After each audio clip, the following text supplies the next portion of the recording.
Cricket নাকি football? হয়তো আপনি একটি, নয়তো দুটি, নয়তো কোনোটাই না।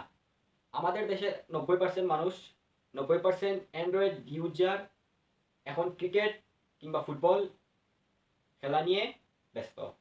আচ্ছা, এই ক্রিকেট ফুটবল খেলার পিছনে আমাদের কি কি ক্ষতি হচ্ছে চলুন একটু দেখা যাক। শুরুতেই আমি একজন মুসলমান, আমার পরিচয় হবে আমার ইমানদারিত্বে। তো আমার ইমানদারিত্ব কি? আমি একজন মুসলমান, আমার উপর দৈনিক 5 ওয়াক্ত নামাজ ফরজ। এখন আমি ক্রিকেট প্রেমী হই আর আমি ফুটবল প্রেমী হই, আমি কি 5 ওয়াক্ত প্রতিদিন নামাজ পড়ি?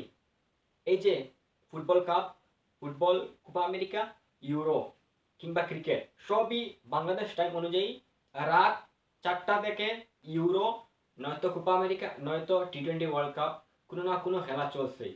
আর আমরা খেলা প্রেমিকরা খেলা